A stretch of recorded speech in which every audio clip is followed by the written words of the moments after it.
بار دیگر بھی بواز بلند صلوات۔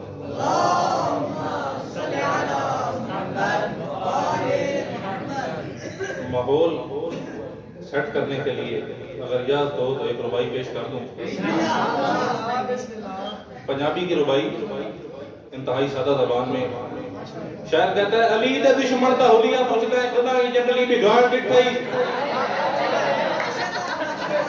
علی دے دشمن دا حلیہ پوچھدا ہے کدا ہی جنگلی بگاڑ ڈٹھائی، علی تو سڑدا ہے تے سڑ کے مرون کدا ہی سڑدا کراڑ ڈٹھائی، علی تو سڑدا ہے تے سڑ کے مرون کدا ہی سڑدا کراڑ ڈٹھائی، تے شاعر دا بھونکنا علی نو تمنا جنت دی لکھ دی لعنت ای ملا کدا ہی اپنا بتھاڑ ڈٹھائی۔ بواز بلند صلوات۔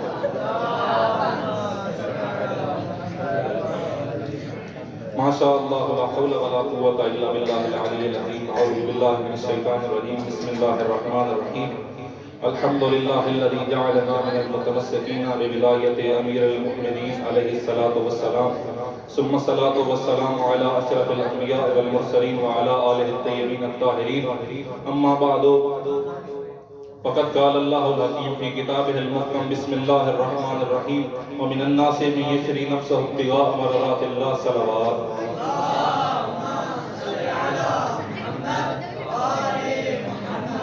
عزیزان محترم، آپ سب کو معلوم ہے میں کوئی بڑا مقرر بڑا کوئی خطیب نہیں، نہ ہی میرا کوئی مقصد خطابت کوئی تقریر، بس عرض اتنا کرنا چاہتا ہوں کہ آج شام کو جب امام زمانہ کی خدمت میں ان کے جد کے جشن کے موقع پر پڑھنے والے مداخانوں کی لسٹ جائے تو میں حقیر کا بھی اس میں نام شامل ہو، نام شامل کروانے کے لیے آپ سب کے سامنے تشریف لائے۔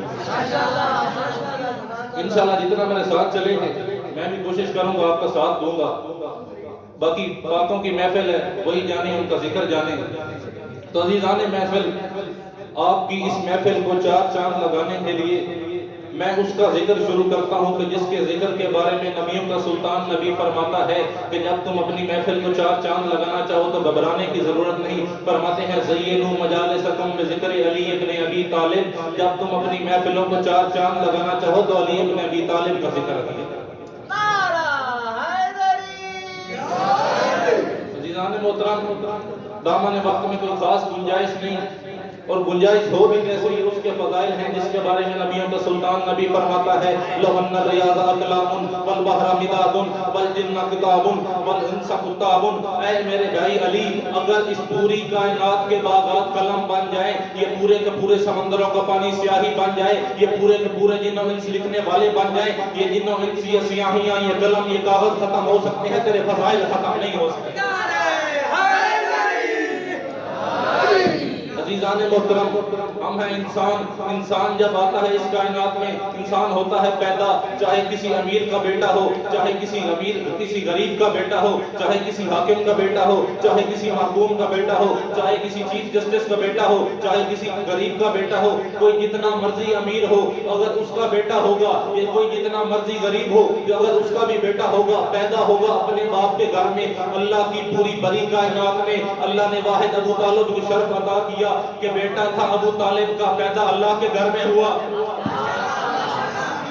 بیٹا تھا ابو طالب کا، پیدا اللہ کے گھر میں ہوا۔ فاطمہ بنت اسد اپنے گھر سے روانہ ہوئی، اللہ کے گھر کے قریب آئی، اللہ کے گھر کے قریب آ کر اللہ کو اس کی کتابوں کا واسطہ دیا، دیوار پھٹ گئی، دیوار جیسے ہی پھٹی فاطمہ بنت اسد اندر داخل ہوئی۔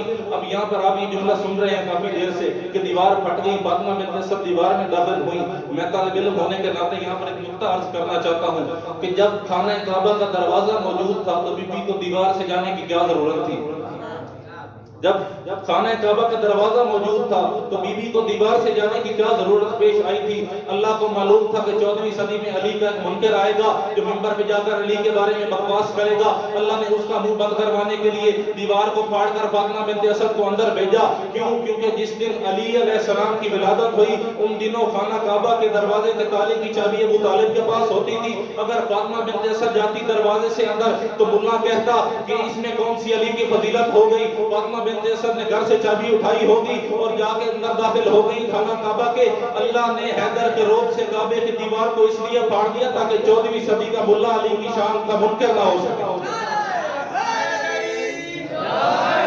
اور فاطمہ بنت اسد کی چادر میں لپٹا امامت کا پہلا چاند 3 دن تک خانہ کعبہ میں موجود رہا.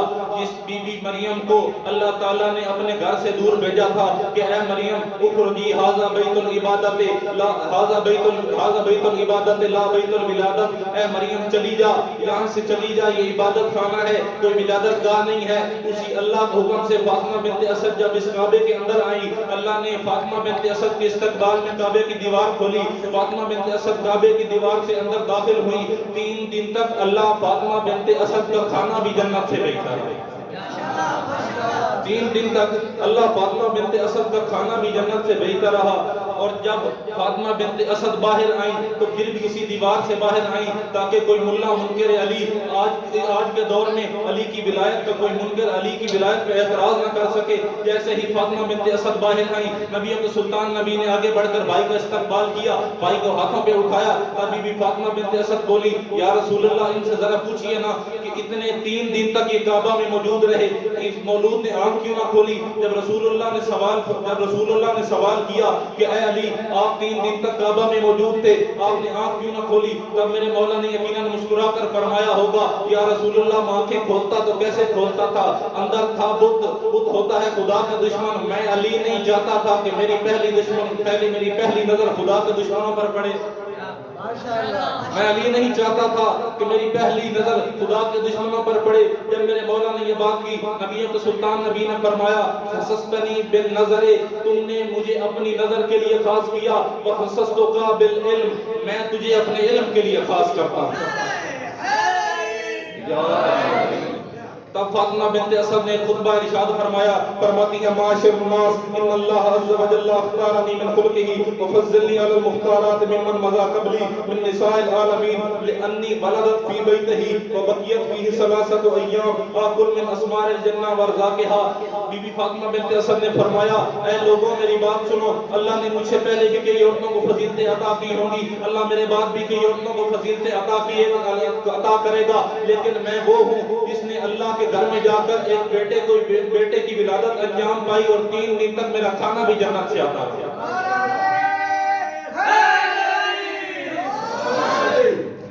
جناب ابو طالب نے بیٹے کو ہاتھوں پر لیا اور شاعر نے کیا خوب لکھا ہے، شاعر لکھتا ہے کہ بچپن میں ہی نہایت حسن و شباب تھا، بچپن میں ہی نہایت حسن و شباب تھا، یعنی کلی کی عمر میں تھا اور گلاب تھا، وہ ارتقا پذیر نہ تھا چاند کی طرح، اس وقت وہ طلوع ہوا وہ آفتاب تھا.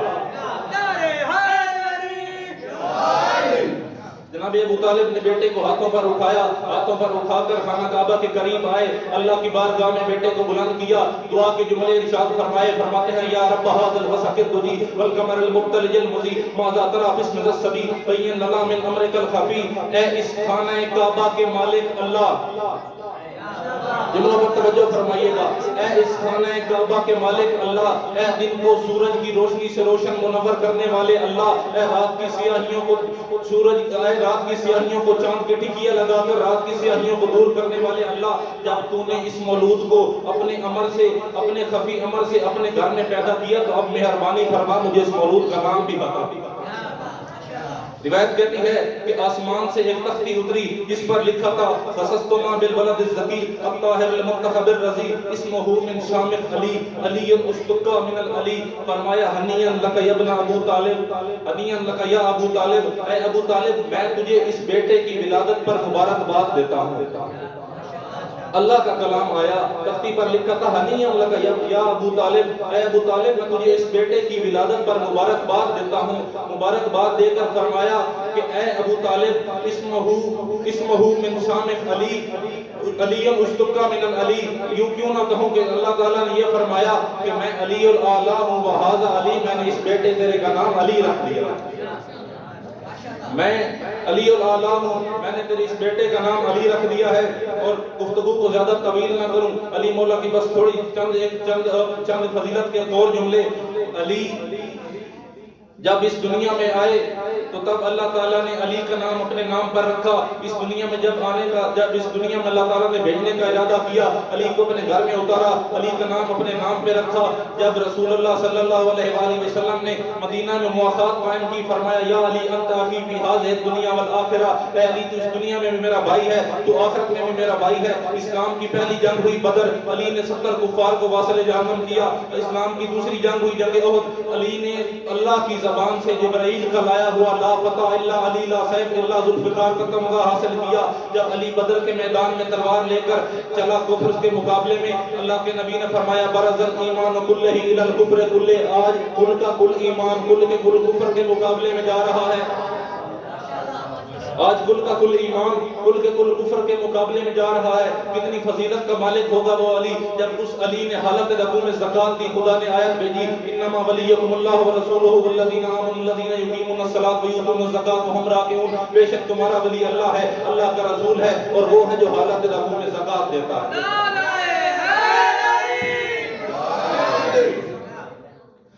آخر میں مولا کا ایک فرمان اور آپ کی زینتوں کو تمام کرتا ہوں. مولا امام جعفر صادق علیہ السلام سے کسی نے فرمایا مولا آپ کے جد کی ولایت ہمیں عطا ہوئی ہے, کیا ہم اس کا شکر ادا کر سکتے ہیں؟ مولا نے کیا خوبصورت جملہ ارشاد فرمایا. مولا فرماتے ہیں اے ہمارے شیعہ, اگر تو اس نعمت کا شکریہ ادا کرنے کے لیے پانی میں چلا جائے, ساری زندگی تو پانی میں عبادت کرتا رہے, تیرے جسم کا گوشت گل سڑ جائے, تیرے جسم سے گوشت اتر جائے, تیری ہڈیاں گل سڑ جائیں, تو ساری زندگی پانی میں رہ کر سجدے میں گزار دے, تیری یہ زندگی, تیرا یہ شکر, تیرا یہ سجدہ کم ہے میرے دادے علی کی ولایت بلند ہے. آخر میں دعا ہے کہ خداوند کریم ہمیں امیر المومنین کی ولایت کے ساتھ متمسک رہنے کی توفیق عطا فرمائے. بر محمد و آل محمد بآواز بلند صلی اللہ علیہ وسلم.